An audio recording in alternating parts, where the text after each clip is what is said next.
it's Thanksgiving. We're just going to get started by getting centered and I'm going to say a little prayer. So you just, if you want to close your eyes, if you feel comfortable closing your eyes, close your eyes and just relax your body. Just be here now. Just let the past be in the past. Let all the rush of the holidays just fade away. Just be here now. Take a deep breath. And exhale with an ah.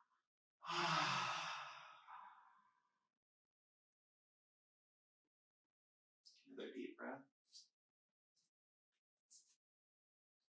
And exhale with an ah.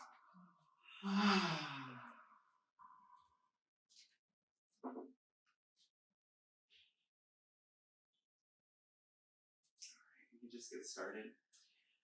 So today's topic is spiritual bypassing and metaphysical malpractice. And I'm going to start out just by defining what I mean by those words. And you know what, just a second, let me switch to my view. There we go. To define some words, because words like spirituality, metaphysics, they can have different meanings for different groups and such. And so I want to start out just by saying, what do we mean when we say metaphysics? And I kind of want to get some examples because we have a lot of metaphysicians here. So what, do you have a definition? Does anybody have a definition of what metaphysics means? Too early? Kathy has a definition. Oh no, she doesn't. She's like, no. Okay, so I'll just give you, okay, here we go. Just basically, to me, it means that which is beyond the physical world, understanding what's beyond the physical world. As a metaphysician, what it means for me is to be able to create my life from that perspective. Okay, yeah, I think that's a good definition. Anybody else? All right, so the dictionary definition of metaphysics is a division of philosophy that is concerned with the fundamental nature of reality and being, and that includes ontology, cosmology, and oftentimes epistemology. Okay, so now we have 3 additional words that we need to define. Just really quick, ontology is a branch of metaphysics concerned with nature and relations of being. So in a spiritual sense, ontology would be a theological explanation like Unity's, well, we all have different beliefs theologically, but predominantly we have a process, relational, panentheistic view of God. That's what we call it, meaning that we believe that God is in everything, but then we also believe in a process relationship. So that would fit under ontology. And then cosmology, which is a branch of metaphysics that deals with the nature of the universe, and epistemology, which is the study or a theory of the nature and grounds of knowledge, especially in reference to its limits and validity. So this is about how can we know, and what do we know, and do we really know? That's the questions that are asked by epistemology. And so as Unity, what do we mean when we say metaphysics? And so Charles Fillmore in The Revealing Word says, the systematic study of science of being, that which transcends the physical, so we got that there, by pure metaphysics is meant a clear understanding of the realm of ideas and their legitimate expression, okay? And so we sort of practice spiritual metaphysics. So we're not really in the realm of, it is philosophy still, but we're not really focused as much on the philosophy. So I would say we practice spiritual metaphysics because we have practices. We have practices such as prayer or meditation. And what are some other popular forms of metaphysics?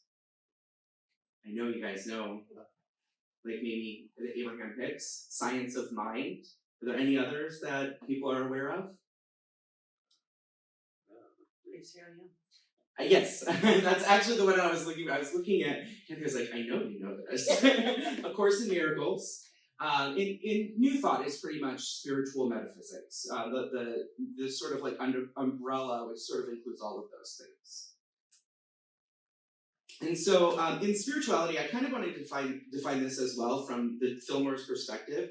And excuse the gendered language here. It's definitely a very masculine phrase, but the consciousness that relates man directly with Father God. And I would say, in modern terms, we would probably say mankind to Mother, Father God, or the divine, something like that, a more gender neutral phrase, because we don't see God as a man. At least most of us don't see God as a man in the sky. It is quickened and grows through prayer and other forms of religious thought and worship. So, in terms of spirituality, what would you consider spirituality?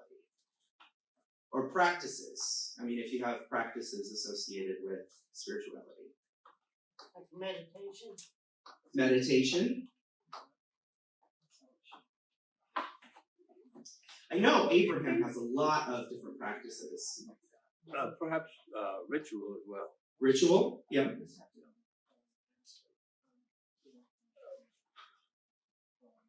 Yeah, go ahead. I think he has the microphone over there. When you're talking about practices, for me, the difference for me between metaphysics and the spiritual, regular fundamental spirituality, or the metaphysics, to me, the practice is life. Mm-hmm. So washing my dishes can be a practice. Absolutely. Everything in life is the practice of metaphysics. Yeah. I like it sometimes people, because I do some coaching, and sometimes people will come to me, especially women, and they'll say, I'm very spiritual, but my husband is not, and I don't know how to deal with that. And just that phrase is so interesting to me, because we're all equally spiritual, because we all came from the same source. So what are you trying to say? And what they're really trying to say is, I have these set of beliefs, my husband doesn't agree with me. It's like, well, then you have something different to deal with, because you're both equally spiritual. There's no one more spiritual on this planet than any other person. There's no one more, we are all equal in terms of our origin, and we're all equal in terms of our value. And so spirituality, to me, I would define spirituality as, this is how I do define it. I define it in biblical terms, which is called the fruit of the Spirit, which is love, joy, peace, patience, kindness, goodness, gentleness, faithfulness, and self-control. So what I would say spirituality is anything that expands my capacity to experience those qualities. In particular, love and joy and peace. That's what spirituality is to me. And I actually wanted to find one other word, and I defined it the last two times that I did a talk here, mysticism. Because all of spiritual metaphysics, the purpose would be mysticism. And Merriam-Webster defines it as the belief or union, or the belief that union or with or absorption into the deity or the absolute or spiritual appreciation of knowledge inaccessible through intellect may be attained through contemplation and self-surrender. And so that just means being one with God. But it's the experience of that, the experience of our own divinity. And I would say that all spiritual metaphysics lead to that. And I would actually define spiritual metaphysics this way. A philosophical study of mystical reality. Spiritual metaphysics always leads us, or always points to, something mystical. And we can read as many books as we want to, we can do as many practices as we want to, but a lot of times those things are really just roadmaps, kind of like how the map of Missouri really isn't Missouri. And I think that, when we're talking about metaphysics, or metaphysical teachings, or different groups, all we're doing is we're talking about the map that gets us somewhere. And so it's really just our attempt to understand being. What are we? What are we doing here? What does it mean? That's that sort of thing. And so that leads us to what is metaphysical malpractice? Does anybody want to, sort of hit that one and see if we have a definition for that? We wrestled with it yesterday, and we couldn't quite agree on what it means? Yeah. Do you have any ideas of what it might mean? Well, I think the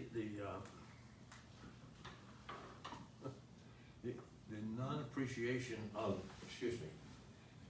the lack of appreciation of the value of the person you're talking to is probably at the basis of it. I would say that is definitely part of a metaphysical malpractice. Yeah. Dee. Oh, there's a couple people. Go ahead. And I would tag on to that, the experiences of the individual, honoring those experiences and really hearing what is being said in the moment. Yeah. That would be good practicing. That'd be a good practice in metaphysics. I think that since we believe that our words have power, for someone to come up to you and say, oh, I hear you have cancer, or I hear you have multiple sclerosis, or a cold. What were you thinking about? What drew that to you? That is metaphysical malpractice. Absolutely. Yeah, trying to find somebody else's source. And actually, that's one of the things that I do have on here. So this was actually a term that was popular in Unity about 10 years ago, and I haven't really heard it much since then. It's just when I read archival things, I noticed that this was very popular 10 years ago.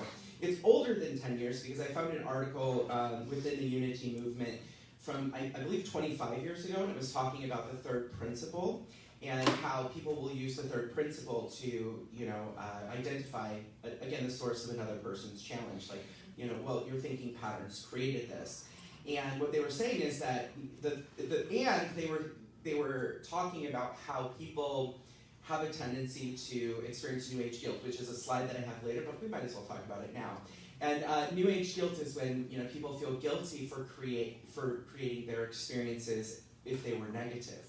And here's the thing with the third principle. I've heard a lot of people talk about how the third principle, that thoughts create our circumstances, but that's not really what the third principle says. It says it creates our experiences. And circumstances, yes, it can. You can line yourself up and be in the flow and flow into specific circumstances. But the purpose of the third principle is to help us recognize that our thinking and feeling patterns create the experience that we're having. It's not about the circumstance, and that it has an influence on it. Yeah, go ahead. Well, oh, she's got the mic behind her. I just wanted to interject into this, and I don't want to have give it a negative connotation, but we were talking about this yesterday and thinking about it, and the very nature of metaphysics for me is that metaphysics is a personal experience with God, source, whatever you want to call it, and that everything in this physical world is an extension of that relationship. Okay, so when I was thinking about that term and really thinking about the nature of metaphysics, I'm not sure that I believe that there is such a thing as metaphysical malpractice. Simply because by the very nature of metaphysics, what I'm saying is my relationship out here is an extension of in here. So in the beginning, what's in here is going to turn out in some ways like you're creating that reality. Okay, because I'm sharing the highest truth I know in that moment. But as I have grown in metaphysics, then I begin to understand that, it's not about what they're doing, it's about what I'm doing. And each growth brings a new way that I interact with people in the world that I am projecting out for myself. So for me, I just have to go, I need to be careful with that term, because I can just use it to begin to believe in the power of the world again instead of the power of my relationship. I don't know, is that making any sense? no, Sure. you're making sense. Yeah, and I would say that it is a term. It's a term that's useful and helpful in assisting us in relational developments. I don't know that it's a term that I would, I mean, just like New Age guilt, the idea of New Age guilt, which I would classify under metaphysical malpractice, is not really useful. It may be a pattern that we go through, but it's not really useful. Go ahead. Based on what was said, are we not saying that it's only relative to time and space? Because if we do not create a time to practice it, or a space for it to exist, metaphysical malpractice really does not exist outside of ourselves. Right. Well, and just like anything else, so that's why I started out that when we talk about these things, this is a map. It's not the actual, the map of Missouri is not Missouri. Just like anytime we talk about metaphysics in any way, whether it's Course in Miracles, Abraham, or Unity principles, or when we talk about those things, that is not it's just a representation, a symbolic representation of what's actually going on. And so understanding a concept like metaphysical malpractice, which is just a term, it's not the actual thing. Understanding it can allow us to become more aware and conscious, at least in my opinion. Now, I'm not saying anybody has to agree or believe it. I'm just saying that in my opinion, understanding these things helps me be more aware of how I'm engaging with another person. Let's say a friend of mine has some sort of dis-ease or some sort of challenge in their life.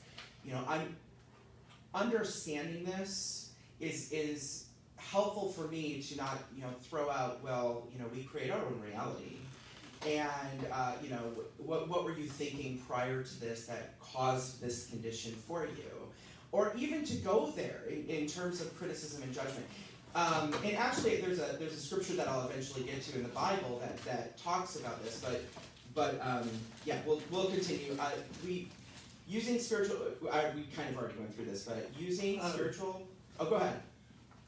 I think this comes along the same lines as people that don't know a particular religious group that says this religion or this church group is a cult.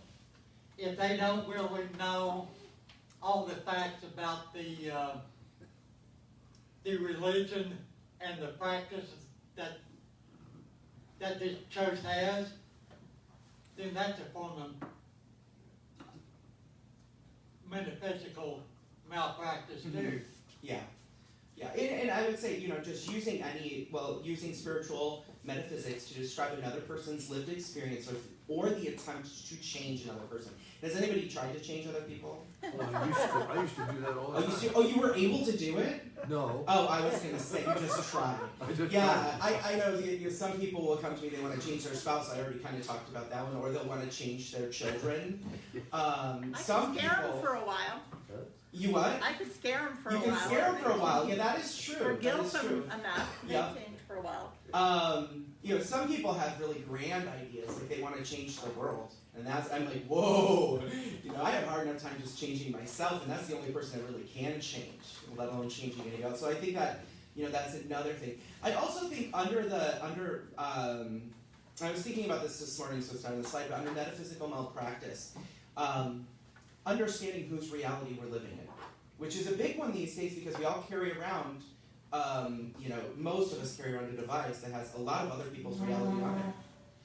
And we used to talk about the news, but now it's just like what are they doing on Facebook or what are they doing on whatever social media, and we can get so caught up in what's not going on in our own lives. And I would say that in terms of metaphysics, if we understand the principles, but we're living in somebody else's reality, whether it's focused on politics or I'm not saying politics are bad. I'm just saying that.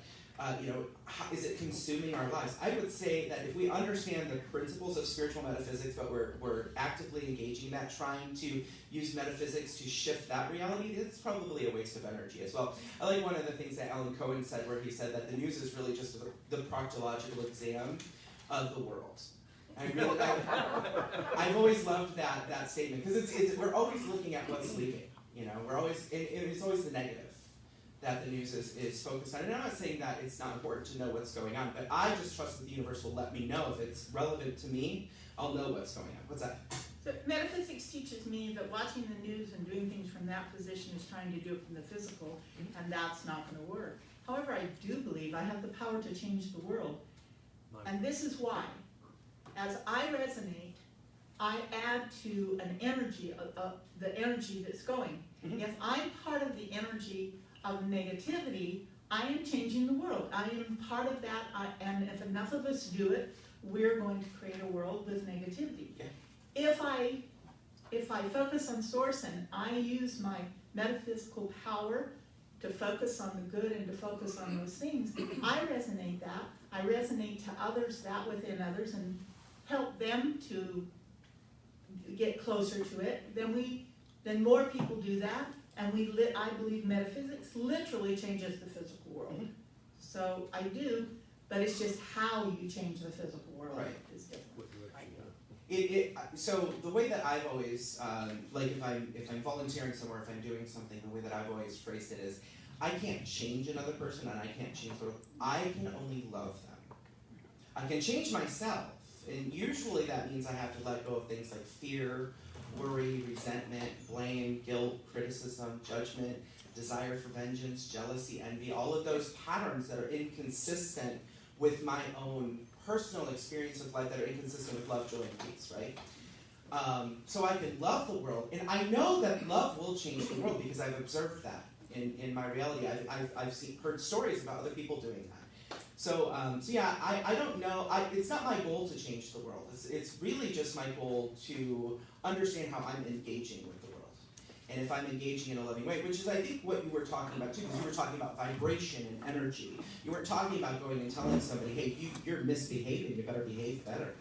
You know, that's something that's different than, you know. So I would make a distinction there. So let's see. Okay, and then the desire to say, well, you created it, to another person, you know. I didn't talk about that. And so here's where we've kind of already gotten into this part of the discussion. Did you have something to say here? Yeah, go ahead. I was going to say a couple of things. Sure. The 100th monkey theory outlines an experiment that was actually done on some South Sea islands years ago, about monkeys who would swim to another island where it was healthier for them. Once 100 of them had accomplished a certain behavior, which was realizing that bananas, I think, were on that other island and they could eat, you know, plenty and stuff like this. I don't remember the particulars, it's been so many years since I read it. But they proved that when of that group, 100 of them had accomplished a certain behavior, the rest would just follow suit. And then that was related to how to maybe change a group of people or a city or something like this. And it really made sense. But what also I wanted to mention is that in all these years of ministry, when we've gone to see somebody in the hospital, if they're a Unity person, a lot of times they're laying there thinking about what they did that led up to that. Not, oh, poor me, you know, I hope they can fix me, and on and on and on. But it's a person who is steeped really, really deeply in Unity that will think that way. But it's really kind of refreshing when you go see somebody in the hospital and they're laying there thinking, I'm thinking about what led up to this, what I did as a part of drawing this to me, or however they word it, you know, of building toward this. And that's really refreshing, you know, for a minister to go, because you don't have to counsel or anything. It's that they are taking they're running with it. You know, they're saying, I know that I participated in some way. That's what I believe about metaphysics, and so I want to assess what I have done in order to contribute to this. And I couldn't ever say that to them. That would be metaphysical malpractice. Exactly, yeah. But when they are laying there in the hospital thinking of that, then you know that you have a true unity person that owns their part of whatever it is that their challenge is. And that's really refreshing. Once in a while that happens. But I think in our ministry, in my ministry, I think I've only encountered that twice in 30-some years of ministry. Now, that's a pretty small percentage of people who are in that space, but it's a pretty good space to be owned personally, because my statement has always been, if I got screwed up accidentally by not trying, then just think what I can do when I get my act together. And that's what that is referring to, is that if I'm messed up in some way, whether it's what I eat, what I drink, what I, who I hang out with, whatever the aspects are that might have bought into this, then think what I can do if I really straighten myself out. And so that's the hope. It's like if I got this way messing up, if I got this way messing up, just think how powerful I could be if I really get my act together. Yeah. And that's the hope for all of us in metaphysics, I think, is working on us, growing us, getting our act together. That gives us a leg up, so to speak, I think. Yeah. And I know for me, when I was really, really sick, I found it not as helpful to try to figure out how I did it, but I did use the affirmation a lot. I am willing to release the pattern in my consciousness that has created this condition. Absolutely. And then I moved on, and I just did my best to experience love, joy, and peace, and expand my capacity to do so. And that's what I focused most of my attention on. But usually when I got up in the morning, that was the first affirmation when I was really, really sick. And I feel like that really helped me out. Because I think that sometimes trying to figure it out can just become this constant maze of like, and the universe knows. So if we approach it with our willingness, I think that the universe just opens it up for us. And there were times when I was like, oh, it was that thing that I didn't forgive, or that thing that I need to sort of untangle in my own consciousness, that false paradigm or belief. It's a matter of surrender. Surrender, yeah. Instead of studying proctology. Right, yeah, exactly. Yeah, and another thing is like most people, if they're coming to us and they, like if a friend has an illness and they're letting us know, hey, I've got cancer or whatever, they're usually not looking for our advice. And they're usually just looking for compassion. And so I think that's, where we go into metaphysical malpractice is that, well, you created this. And even within the context of our community, I think that, there's certain meetings, like this one is a perfect time to talk about metaphysics. Yeah. However, there are other meetings, like if we're getting together and we're having like a dinner, that might not be the best time to be throwing out, hey, well, that's not unity, or that's not you, because that's not the context that we're having that particular meeting. And I think that it's important to make that distinction as well, especially if we're, with the sheltering and everything, because we have people here that aren't unity, but they're coming to our meetings and, that sort of thing. So did somebody else have a comment? Yeah, go ahead. This might sound a little bit fatalistic, but I remember when Can you hold the mic to your... Oh, excuse me. Thank you. I remember when I had colon cancer, it was a question of, and the same thing when I had back surgery. I got some advice from a man who had been having trouble, and he said, and I took the advice, when you go into the surgery, don't try to conjure up all the should-haves and would-haves, but assume the position that I'm in God's hands, and whatever happens, it's okay. Yeah. If I die, I'll just come back. If I get well, I'll go on. And anywhere in between, if I'm crippled afterwards, it's okay, because I'm in God's hands. And when you do that, you don't beat up on yourself, and you don't spend a lot of agonizing moments wondering and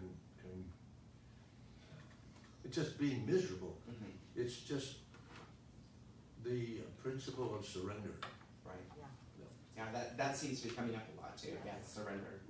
I just had one question to add to the metaphysical malpractice aspect of this. Because to me metaphysics means believing that the power is in the mind, in the focus, and everything. The form, if you want to call it that, metaphysical malpractice, that I still am working to overcome in that, is it seems like in the metaphysical world, we really go, no, there's no power in doctors, but let me tell you about these herbs. There's no power in this, but you gotta do Reiki. There's no power in, it's kind of like we have changed, no, there's no devil, but let me tell you about the ego. And so, for me, that's the malpractice aspect of it that I keep wanting to say, please don't tell me of something else that you want me to give my power to in this world. I don't want to do that. I've done that. It doesn't work, and I don't care what you call it. Let's go back to where the power is. So I don't know how that applies to metaphysical malpractice. No, I would say that would be under the category as well. In fact, I was really sick. After I was really sick, I got sick again, and I had an infection. And I was like, oh, I can just heal this with my mind. And you know, and I would meditate, and then I would have this thought to just go to the doctor.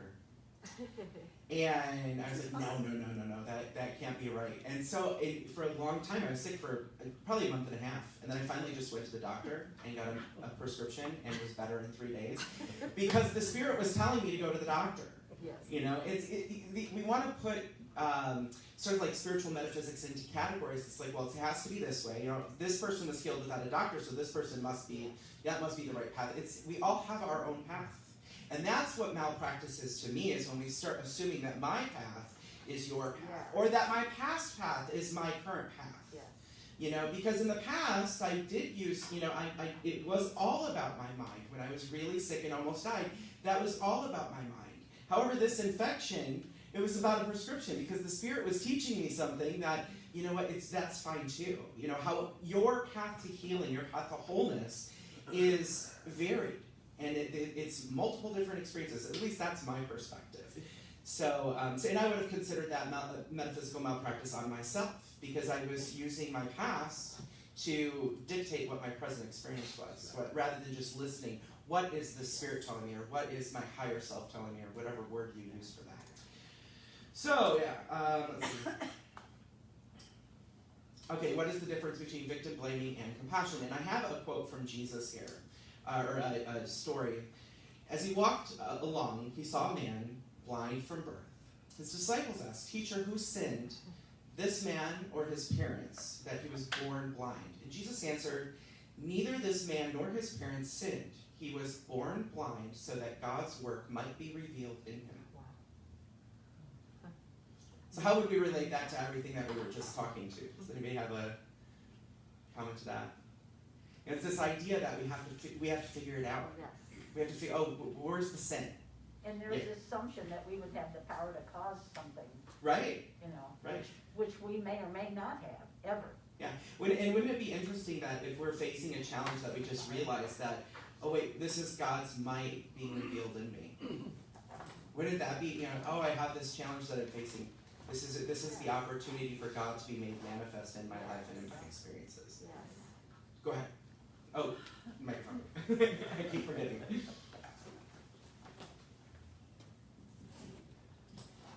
For me, Mm-hmm. one aspect of metaphysics is my relationship with the power in my relationship with God prior to this incarnation, past this incarnation, and I do not believe that there is some God sitting up there saying, I have this agenda, okay, let's see, let's put Wendy into this situation so she can do this, and let's move. The idea of this God, Olympian God that moves us like pawns, I don't believe that at all. Rather, that we are created and we're the ones before we come into this agenda, that this time that go, oh, as an eternal being that wants to experience so many things and that, what do I want to do next? Sure. And so if you begin to look at it like that, if somebody comes into the experience of blind, what's wrong with that? That's wonderful. It's a whole new life experience. There's a whole new adventure ahead of being blind. And if we look at it that way, there's no one to blame. Right, exactly. So we already talked about New Age guilt, so I'm just going to skip over that slide.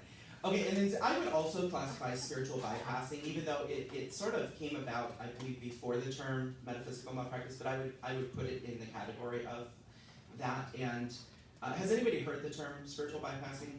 No. Yeah, you would. I know for sure you would. Yes, okay. And it's a term developed in the 80s by the psychotherapist and Buddhist teacher John Wellwood. And the term is used in both spiritual metaphysical communities as well as in psychology. And it's really just trying to pretend away reality. And so here's a quote by John Wellwood about what spiritual bypassing is. The tendency to use spiritual ideas to sidestep or avoid facing unresolved issues, psychological wounds, and unfinished developmental tasks.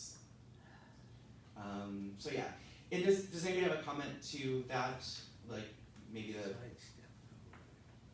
Was John Wellwood a psychologist or? He was, yeah, he's a okay. psychotherapist Okay. and Buddhist teacher. Okay.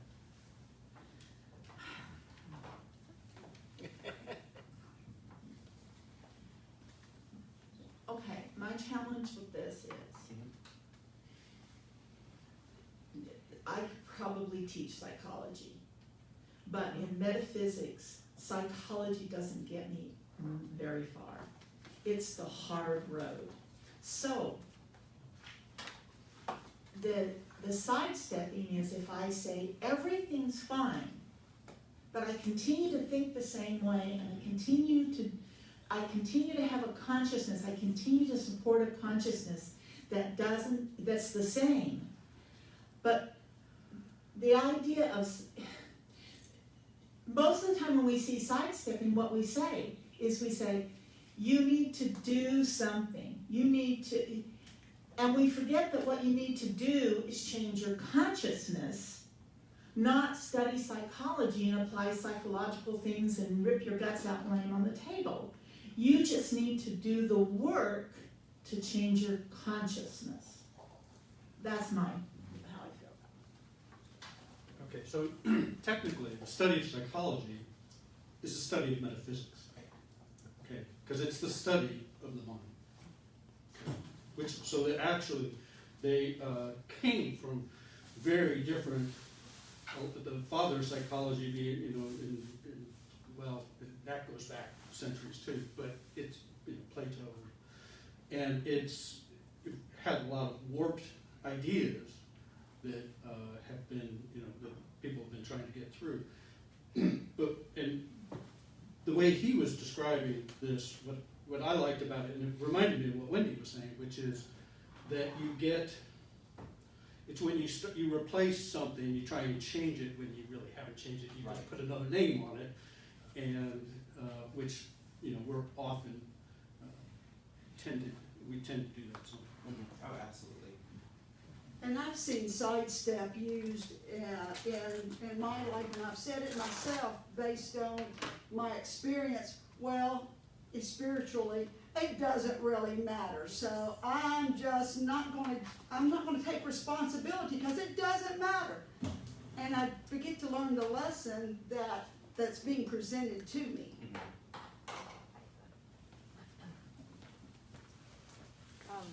So an example I would use of that is that years ago there was a woman who came to church here, and she had breast cancer, and it was so bad that her breast literally looked like hamburger meat. It was so bad. But she just kept saying she wouldn't go to the doctor, she wouldn't have anything checked out. It was like, I just have faith that God's going to heal me.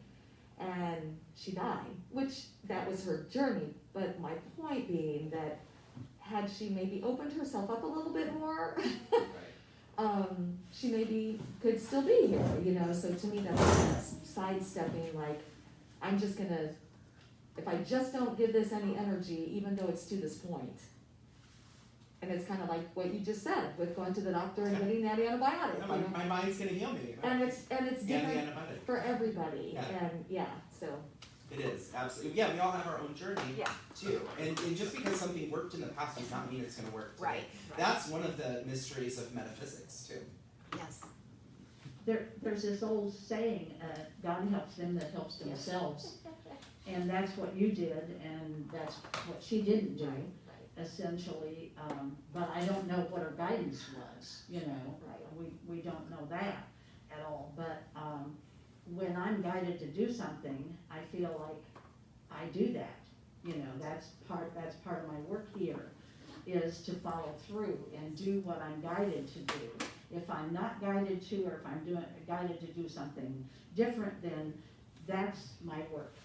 That's what I need to do. Maybe she was a spiritual teacher showing us what, that probably is not the best way to. Yeah, and dying is healing. Yes, it was. That is, yeah, it's within our life experience. All of us will do it one of these days. So who's to say that was Right, not correct for her? right. Because it Well, was. I would personally say it probably was correct for her, because Yeah. that's what happened. Yeah. Yeah, And saying it's not means that something happened in the past that was wrong. Right. Or outside of God, and there's nothing outside of God. So- Although Yeah, she that's did right. wanna live, Well, she yeah, did.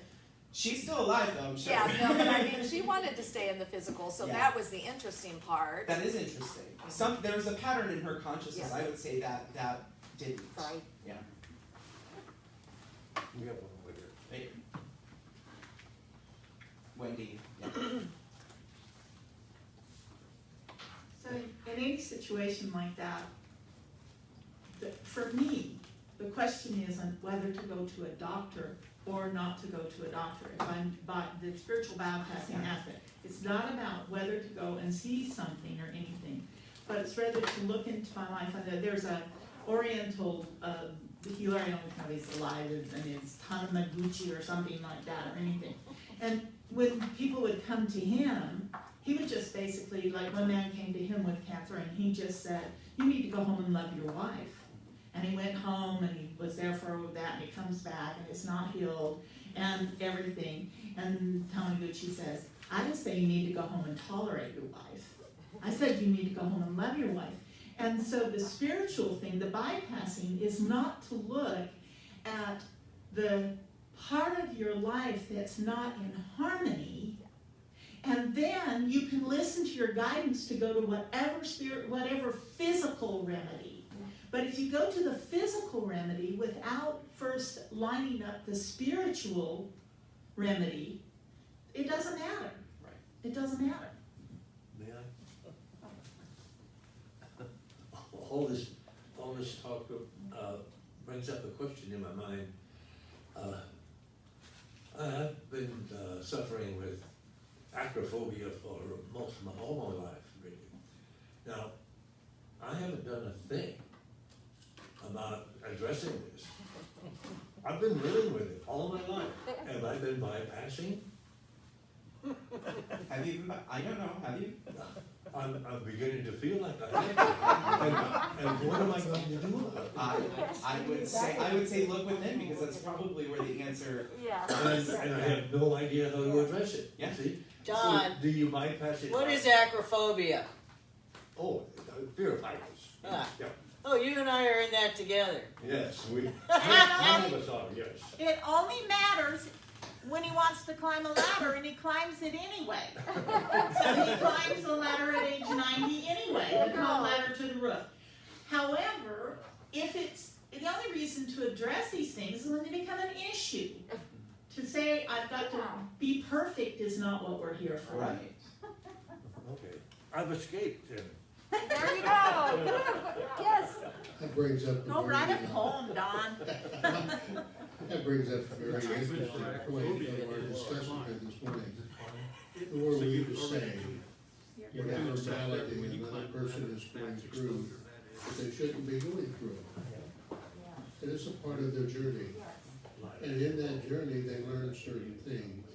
some of which, when they come out on the other side, they still maintain that malady. That doesn't mean that they've done something wrong. It just means that they have the additional opportunity to learn more Yes. and become the divine being that they already are. Right.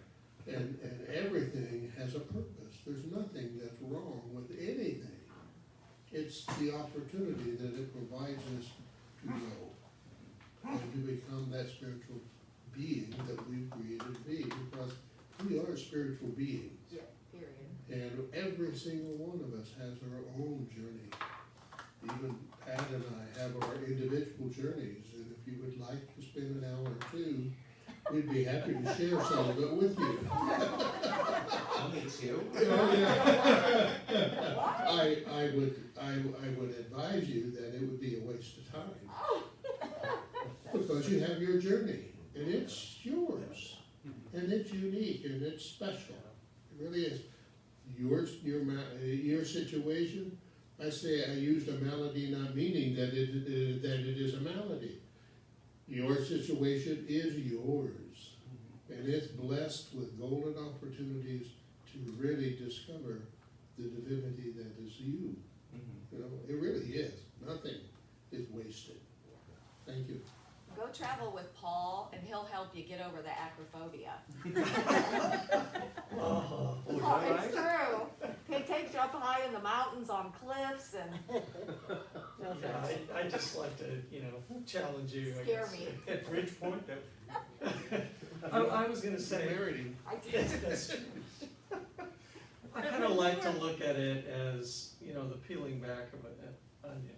You're constantly, on the outer shell, it's a harder shell. It's, but it's where you're at. And so your truth is always where you're at on peeling back the layers. And so you can't learn anything from a deeper layer if you're at that layer, a harder layer. And the same thing, is even if you have peeled back several layers, that's where you're at. Right. Yeah. It's, so you're not going to be able to help someone that's, at an earlier layer, and you're not going to really be able to get anything from someone at maybe a deeper level because you're not ready for that quite yet. But we're all individuals peeling back our own layers. Well, and that's the one interesting thing about this planet is it seems as though there's so many different levels and layers of consciousness on this one planet. Yes. And that we're not all in the same place. And that's fine. That's okay.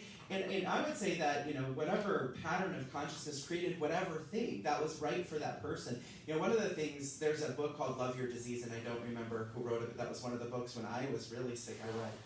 And it was a pattern in my own consciousness that created that so that I could go somewhere else, so that I could experience something else. So What's wonderful though in metaphysics, now I have different experience with the multiple personalities. So I have one that does not have motion sickness, and she can go to amusement park and go on a ride and ride anything and do anything. And my experience with motion sickness right now is it limits a lot of things because of it. Okay. Now the only important thing metaphysically for me about that is I've had a literal experience that a shift in consciousness can change anything. Yep. And so where I am right now, I don't know I have not been able yet to change that. And I don't beat up myself about it, but because I study and love metaphysics, I know it's possible somewhere. It's still a goal. It's still something that I'm working toward in understanding my physical body and understanding all the things. And that's all that's important. That's all that's important. The manifestation is a product of the journey and not the destination. And this is really getting off of your subject altogether, as we kind of, but as one of the things that really fascinates me, yes, we each have our own journey, but then there's this experience of resonance where there's several or 100 monkeys that get on the same vibrational level, and there's a tipping point, and something happens, and that's part of why we come together in community. Anyways, that's just. No, absolutely, yeah, I totally agree. So I want to talk about, just really quickly, because we're almost out of time, the Bible and spiritual bypassing. So what the Bible says about this, it says, be angry, but do not sin. Do not let the sun go down on your anger, lest you give the devil a foothold in your life. And so I kind of put this together in a little bit of a different way. Be angry, which means allow yourself to feel whatever you're genuinely feeling. Do not sin, meaning don't harm yourself and don't harm others while you're experiencing this feeling. Do not let the sun go down on your anger. Don't ignore your feelings or you'll push them into the subconscious realm. That's good. Lest you give the devil a foothold, which means unresolved emotional patterns in subconscious mind will cause problems. That's very good. Yeah. And so this is sort of it is important for us to acknowledge our feelings. And then just really quick, I'm just going to go through a list that I found online about just signs of spiritual bypassing. Spiritual superiority complexes. Our group is right, their group is wrong. I'm sorry, you're wrong. Yeah. Constant striving for meaning in tragedy. Hyper-idealism. This is just the way that it is. Feelings of detachment. Negative projection. Meaning projecting, are you okay? But it's really just me that's not dealing with my okayness. Positive thinking syndrome. What is that? Positive thinking syndrome is, if I just think positively, everything's going to be fine. Oh, okay. Which is not good for certain circumstances. Just as an example, my cat is constantly at our feet, and I step on him constantly. Not a big deal. He knows how to deal with it, but he deals with it. He has the scratchy pad, and if he gets injured or something happens, or if I make him come in and he doesn't want to, he immediately goes to that and processes his emotion. He'll scratch it and scratch it and scratch it. There's a physiological way that our bodies deal with emotion. I think that's why the Bible says be angry. You crying. We have tear ducts for a reason. That's one. There's somatic therapies that say that that teach us that we can store trauma and memory in our body. So just pretending away things through positive thinking is not really. I'm not saying don't think positively, but one of your positive thinking patterns could just be, I won't feel this way forever. Well, develop a broader understanding of what that's all about. Right. That's the big thing. Yeah. Attempts to rise above emotions. I'm better than this, and that sort of thing. Chalking everything up to God's plan. We talked about that earlier. Indulgence in meditation and prayer to avoid reality. And I have two examples of this really quick, and I know we're really hitting home on time, but I really think these are very good. So denials and affirmations is something that we use here at Unity. And this is Linda Martello-Whitsitt, and she's talking about denials here. And she says, let's be clear. Spiritual denial is different from psychological denial. Denial in psychology is refusing to face facts and avoidance of feelings. Psychological denial leads to self-delusional as well as unconscious action and inaction. So even our prayer is not, our prayers in terms of affirmations and denials, it's not meant to just avoid reality. It's not meant to get us out of a certain set of circumstances. It's meant to affirm the truth in this situation. Like this is not going to last forever. We have to process. If we're going through grief, we have to go through it. And then meditation, where what I would say problematic meditation is when people focus more attention on becoming rather than being. Some of our processes is just to sit with what we're going through. And that is meditation. Meditation isn't just trying to find this area in my mind where I'm no longer thinking. It's about sitting where I'm at, regardless of, external circumstances, and accepting reality. I think that's the biggest problem in the world is people don't accept reality. Right. They're trying to pretend it all away or trying to stop thinking about it, and I don't see how that's helpful. And so this brings us right back to the very beginning point that metaphysics is especially spiritual metaphysics, is the understanding of being rather than becoming. And Charles Fillmore said it in his definition of metaphysics. It's all about being. And I want to finish with this quote, and then we'll be done, I promise. This final quote is, all of humanity's problems stem from man's inability to sit quietly in a room alone. Wow. Blaise Pascal. And if you've never done that, I highly recommend trying that. Just sit in a room and see and just be rather than trying to become, because a lot of energy we focus on just becoming and becoming and becoming, which I don't even believe is the goal. So anyway, you can go ahead and do announcements. Thank you, James. Absolutely fantastic as always. And boy, we come to expect a home run every time James steps up to the plate here. Do you want to read the announcements, James? You go ahead. Okay, I'm not on camera, but Oh, here. no, go ahead. Why don't you go ahead and just do it? Yeah. All right, where are the announcements? Just start from the top there, and I think just go down here. Oh, okay. So if you want a printed calendar, they're available in this foyer. Let's see. Mat weaving returns to its normal time Thursday, 12:30 to 2:30. Today after the service, we'll be decorating for the Christmas holidays. That's the 11 p.m. service. Let's see, December 5th, in the 9:15 New Thought and World Religion class, Amy Burnett will be talking about a book called Eros, Return to Unconditional Love, and by Don Miguel Ruiz. Let's see. The candlelight service is Sunday, December 19th at 7 p.m. Let's see, if you're not receiving email blasts from the church and would like to, please fill out the green sheet and turn it into the office. The e-blasts are usually sent Thursday, and if there are no special events that weekend, we don't send an email. Let's see. If you prefer to give money for a volunteer to purchase food for the cupboard, we have a shopper. Lately we have been seeing a major increase in those using the community cupboard. And then we have grief support begins December 1st at 11 a.m. Okay, Right. that's all of them. Thank you, James. What day? We're gonna go ahead and get in the circle at the back.